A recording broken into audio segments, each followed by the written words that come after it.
എല്ലാവർക്കും നമസ്കാരം. ഞാൻ വന്നിരിക്കുന്ന ടോപ്പിക്ക് നിങ്ങൾക്ക് കേൾക്കുമ്പോൾ ഒരുപക്ഷെ ചിരി തോന്നാം, അല്ലെങ്കിൽ ഇതെന്താ ഇവരിങ്ങനെയൊക്കെ സംസാരിക്കുന്നതെന്ന് തോന്നാം. പക്ഷേ എനിക്കിത് വളരെ പ്രധാനപ്പെട്ട ഒന്നാണ്. പലപ്പോഴും നമ്മൾ കടന്നു പോകുമ്പോൾ എത്രയോ പുരുഷന്മാർ റോഡിൻ്റെ സൈഡിൽ നിന്നിട്ട് യൂറിൻ പാസ് ചെയ്യുന്നത് കണ്ടിട്ടുണ്ട്. അവർക്ക് യാതൊരു ക്ഷേമോ ഒന്നുമില്ല. കാണുന്ന നമ്മൾ കാണാത്തത് പോലെ പോവുക. ഇന്ന് ഞാനിങ്ങനെ പോയപ്പോൾ പെട്ടെന്നൊരു കാറിൽ ഒരാൾ വന്നിറങ്ങുന്നു. സൈഡിൽ നിന്നിട്ട് അവർ യൂറിൻ പാസ് ചെയ്യുകയാണ്. അപ്പോൾ എൻ്റെ കൂടെയുള്ള അപ്പോൾ ഞാൻ ചോദിച്ചു, ഇവർക്ക് എന്തോ ഒരു നാണമില്ലേ ഇങ്ങനെ പബ്ലിക്കായിട്ട് വന്ന് ഇങ്ങനെ ഈ യൂറിൻ ഒഴിക്കാനായിട്ട് കാറിലൊക്കെ വന്നിറങ്ങിയിട്ട്? അപ്പോൾ എൻ്റെ കൂടെയുള്ള ആൾ പറഞ്ഞു, ചിലപ്പോൾ ഒരു ഷുഗർ പേഷ്യൻ്റ് ആയിരിക്കാം, അവർക്ക് ഇങ്ങനെ ഇടയ്ക്കിടയ്ക്ക് യൂറിൻ പാസ് ചെയ്യേണ്ട കാര്യമുണ്ട് എന്നിങ്ങനെ പറഞ്ഞു. അപ്പോൾ ഞാൻ പെട്ടെന്ന് ചിന്തിച്ചു, പുരുഷന്മാർക്ക് അവർക്ക് എപ്പോൾ തോന്നുന്നുവോ അപ്പോൾ വന്ന് അവർക്ക് യൂറിൻ പാസ് ചെയ്യാം. എന്നാൽ സ്ത്രീകൾക്ക് എന്ത് ചെയ്യാൻ പറ്റും? സ്ത്രീകൾ ഇതുപോലെ ഷുഗർ പേഷ്യൻസ് ഉണ്ട്, അല്ലെങ്കിൽ പെട്ടെന്ന് യൂറിൻ പോകുന്ന രോഗങ്ങളുള്ളവരുണ്ട്. അവർ എന്താ ചെയ്യുക? അവർക്ക് എന്ത് സംവിധാനമാണുള്ളത്? പുരുഷന്മാരെ പോലെ സൈഡിലേക്ക് മാറിയിരിക്കുകയോ ഇരുന്നു കൊണ്ട് അവർക്ക് യൂറിൻ ഒഴിക്കാൻ സാധിക്കുമോ? അങ്ങനെ ചെയ്തു കഴിഞ്ഞാൽ പിറ്റേന്നുള്ള പല ഈ പറഞ്ഞതുപോലെ മീഡിയകളിലും അത് വളരെ വൈറൽ വീഡിയോ ആയിട്ട് മാറും. കാരണം അതിനെ വീഡിയോ ആക്കുവാനും അതിൻ്റെ ഫോട്ടോ എടുക്കുവാനും ധാരാളം പേരുണ്ടാകും. അപ്പോൾ എന്താ ചെയ്യുക? എല്ലാവരും ഓഫീസിൽ ജോലി ചെയ്യുന്നവരല്ല, എല്ലാവരും വീട്ടിലിരിക്കുന്നവരുമല്ല. ഫീൽഡ് സ്റ്റാഫുകളായിട്ട് എത്രയോ സ്ത്രീകളുണ്ട്. അതായത് ഫീൽഡ് വർക്കറായിട്ട് രാവിലെ മുതൽ വൈകുന്നേരം വരെ ഫീൽഡ് വർക്കറായിട്ട് ജോലി ചെയ്യുന്ന ധാരാളം സ്ത്രീകളുണ്ട്. ഇവർ സമയത്തിന് യൂറിൻ ഒഴിക്കാൻ തോന്നിയാൽ പോലും യൂറിൻ ഒഴിക്കാതെ അതിനെ പിടിച്ചു വെച്ചിട്ട് യൂറിനറി ഇൻഫെക്ഷനായിട്ട് ഹോസ്പിറ്റലിൽ അഡ്മിറ്റായ എത്രയോ കേസുകളുണ്ടെന്നറിയോ?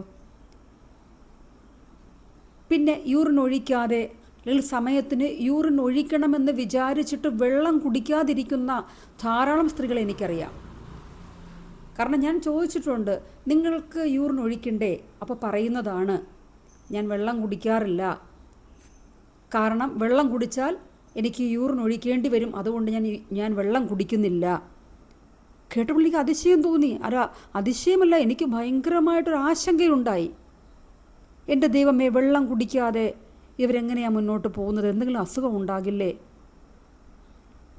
സ്ത്രീകൾക്ക് വേണ്ടി ഈ ഒരു ടോയ്ലറ്റ് സംവിധാനം നമ്മുടെ ഇവിടെ ഉണ്ടോ? എന്ത് സംവിധാനമാണ് ഉള്ളത്? പത്രം തുറന്നു കഴിഞ്ഞാൽ അല്ലെങ്കിൽ മീഡിയ തുറന്നു കഴിഞ്ഞാൽ കോടികൾ വെട്ടിച്ചു, കോടികൾ തട്ടിച്ചു കൊണ്ട് വിദേശത്തേക്ക് പോയി, അല്ലെങ്കിൽ കോടികൾ തട്ടിച്ചതിൻ്റെ കേസ് നടക്കുകയാണെന്ന് പറഞ്ഞിട്ട് ധാരാളം ന്യൂസുകൾ കേൾക്കാം. ഇതിൻ്റെ ഒരു അംശം മതിയല്ലോ ഒരു 3 കിലോമീറ്റർ കൂടുമ്പോഴോ 5 കിലോമീറ്റർ കൂടുമ്പോഴോ ഒരു ടോയ്ലറ്റ് സൗകര്യം ഓരോ സ്ഥലങ്ങളിലും ചെയ്താൽ സ്ത്രീകൾക്ക് അത് എത്ര പ്രയോജനപ്രദമായിരിക്കും? കാരണം അത് ആവശ്യമാണ്. ഇപ്പോൾ യൂറിൻ പാസ് ചെയ്യണമെന്ന് തോന്നിയാൽ ഏതൊരു വീട്ടിൽ പോയി കയറി ചെല്ലാൻ പറ്റുമോ? നമ്മുടെ വീട്ടിൽ പെട്ടെന്നൊരു സ്ത്രീ വന്നിട്ട് ചോദിച്ചാൽ നമ്മൾ സംശയിക്കും. കാരണം ഇന്നത്തെ കാലം അങ്ങനെയാണ്. ഒരുപാട് ക്രിമിനൽ മൈൻഡുള്ള സ്ത്രീകളും പുരുഷന്മാരും ഉള്ളവരാണ് നമ്മുടെ ചുറ്റും. കാരണം നല്ലവർക്ക് പോലും വീട്ടിൽ കയറ്റുവാൻ സാധിക്കാതെയായി. അവരും ഇനി ക്രിമിനലാണോ അല്ലെങ്കിൽ എന്തെങ്കിലും പ്രശ്നങ്ങളുള്ളവരാണോ? വീടിനകത്ത് കയറ്റിയാൽ നമുക്ക് പ്രശ്നമുണ്ടാകുമെന്നൊക്കെ ചിന്തിച്ചിട്ട് നമ്മളാരും ആരെയും വീട്ടിൽ കയറ്റാറില്ല. അതുപോലെ തന്നെയാണ് ഒരു സ്ത്രീ ഒരു വീട്ടിൽ പോയി ഞാൻ യൂറിൻ ഒഴിച്ചോട്ടെ എന്ന് ചോദിച്ചാൽ ആരും കയറ്റില്ല. അപ്പോൾ എന്താ ചെയ്യുന്നത്? പുരുഷന്മാരെ പോലെ സ്ത്രീകൾക്ക് വഴിയിലിരിക്കാൻ സാധിക്കുമോ? അവരെന്താ ചെയ്യേണ്ടത്? അതുകൊണ്ട് ദയവ് ചെയ്ത്, കാരണം ധാരാളം സ്ത്രീകൾ ഈ ഒരു വെള്ളം കുടിക്കാത്തത് നിമിത്തവും ടൈമിന് യൂറിൻ ഒഴിക്കാത്തത് നിമിത്തവും ധാരാളം പേർ രോഗികളായി മാറിക്കൊണ്ടിരിക്കുകയാണ്. യൂറിനറി ഇൻഫെക്ഷൻ ഉണ്ടാകുന്നു. വെള്ളം കുടിക്കാതെ കരൾ രോഗങ്ങൾ, വൃക്ക രോഗങ്ങൾ, പലതരത്തിലുള്ള രോഗങ്ങൾ ഉണ്ടാകുന്നു, ക്ഷീണാവസ്ഥകൾ ഉണ്ടാകുന്നു. അപ്പോൾ ഇതിനെന്താ ചെയ്യാൻ പറ്റുന്നത്? ഗവൺമെൻറ് തലങ്ങളിൽ നിന്ന് ഇങ്ങനെ ഒരു ചർച്ച ഉണ്ടാകണം. സ്ത്രീകൾക്ക് വേണ്ടിയിട്ടല്ല, ആർക്കായാലും ഒരു 3-4 കിലോമീറ്റർ കൂടുമ്പോഴെങ്കിലും ഒരു ടോയ്ലറ്റ്, അങ്ങനെ ഒരു സംവിധാനം ഒരുക്കിയാൽ സ്ത്രീകൾക്കത് വളരെ ഏറ്റവും പ്രയോജനകരമായിരിക്കും. അല്ല എങ്കിൽ പലരും രോഗികളായിട്ട് മാറും.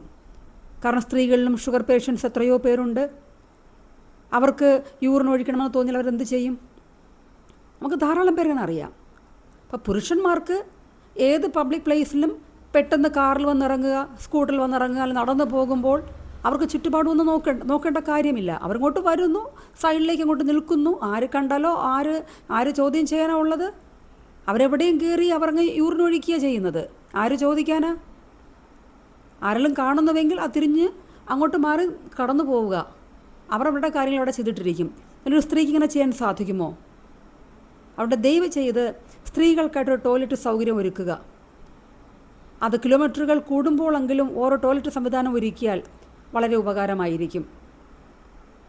ഇത് ചിന്തിക്കേണ്ട കാര്യമാണ്. ഇത് എൻ്റെ ശ്രദ്ധയിൽ പെട്ടതുകൊണ്ടാണ്. കാരണം ഇന്ന് പെട്ടെന്നായിരുന്നു ഒരു കാറിൽ ഒരു VIP പോലുള്ളൊരാൾ ഇറങ്ങി വരുന്നു.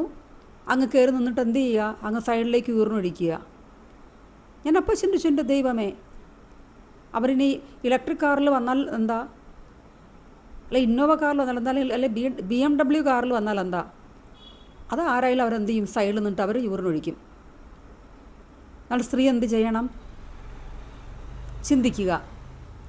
അതുകൊണ്ട് സ്ത്രീകൾക്കായിട്ട് ഒരു ടോയ്ലറ്റ് സൗകര്യം, അത് 2-3 കിലോമീറ്റർ കൂടുമ്പോഴെങ്കിലും ഒരു ടോയ്ലറ്റ് സൗകര്യം ഗവൺമെൻറ് തലങ്ങളിൽ ഒരുക്കിയാൽ, പഞ്ചായത്ത് തലങ്ങളിൽ ഒരുക്കിയാൽ, ഇതിൻ്റെ അധികാരികൾ ഒരുക്കി തന്നാൽ വളരെ പ്രയോജനപ്രദമായിരിക്കും. കാരണം ഫീൽഡ് വർക്ക് സ്റ്റാഫുകളായിട്ടുള്ള ഒരുപാട് പേരുണ്ട്. ഫീൽഡ് സ്റ്റാഫുകൾ നടന്ന് ജോലി ചെയ്യുന്ന ധാരാളം പേരുണ്ട്.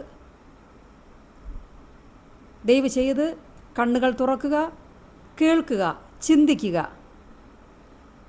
ഈ ഒരു കാര്യം ഞാൻ പറഞ്ഞത് ശരിയാണോ, ചെയ്യാൻ പറ്റുന്നതാണോ എന്ന് ചിന്തിക്കുക. ഇത്രയും പറഞ്ഞുകൊണ്ട് ഞാൻ നിർത്തുന്നു. അടുത്ത വീഡിയോ വരുമ്പോഴേക്കും ബൈ.